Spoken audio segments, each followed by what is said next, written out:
L'abordatge terapèutic neurocognitiu, més conegut com a mètode Perfetti, es basa en la teoria neurocognitiva de la rehabilitació.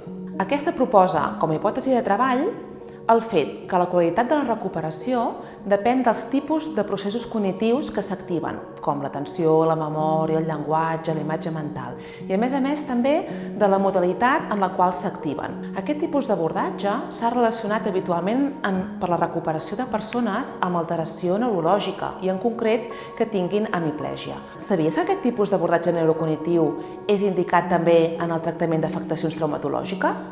Durant el tractament, ja sigui en la fase d'observació com en la realització dels exercicis neurocognitius, la fisioterapeuta ha de fer estar a la pacient atenta a allò que sent i percep en el seu cos.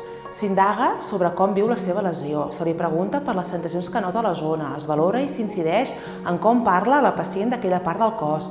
Se li fan fer diferents tipus de comparacions, com per exemple entre com realitza actualment una acció, caminar, aixecar-se de la cadira, agafar un vas per beure, i com la realitzava correctament abans de la lesió. La unió ment-cos és primordial en aquesta relació terapèutica.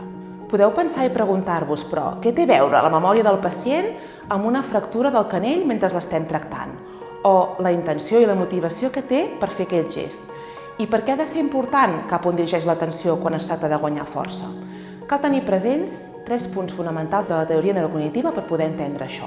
El primer punt consisteix en interpretar l'ésser humà des d'un punt de vista sistèmic. En segon lloc, el moviment entès com a acció. Ha de portar la persona a relacionar-se amb el seu entorn i amb els objectes que l'envolten de la millor manera possible per així recollir-ne i construir informacions. Per tant, el moviment té una funció de coneixement. Les propietats dels teixits lesionats representen el tercer punt. Què passa, per exemple, quan una pacient ens arriba intervinguda de lligament encreuat anterior?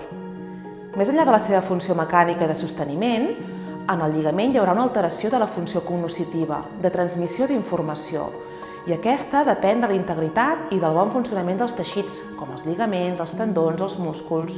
En definitiva, des de l'òptica neurocognitiva no es perd mai de vista que els teixits perifèrics afectats, en cas de lesió traumatològica, són altament rics de terminacions nervioses, que envien informació cap al cervell i que aquesta informació serveix per organitzar de nou el moviment, sempre ocupant-se de la relació entre les parts del cos i allò que sent i que pensa la pacient, que són els processos cognitius. Sent, doncs, un abordatge terapèutic indicat per l'observació, l'avaluació i el tractament d'aquestes patologies traumatològiques.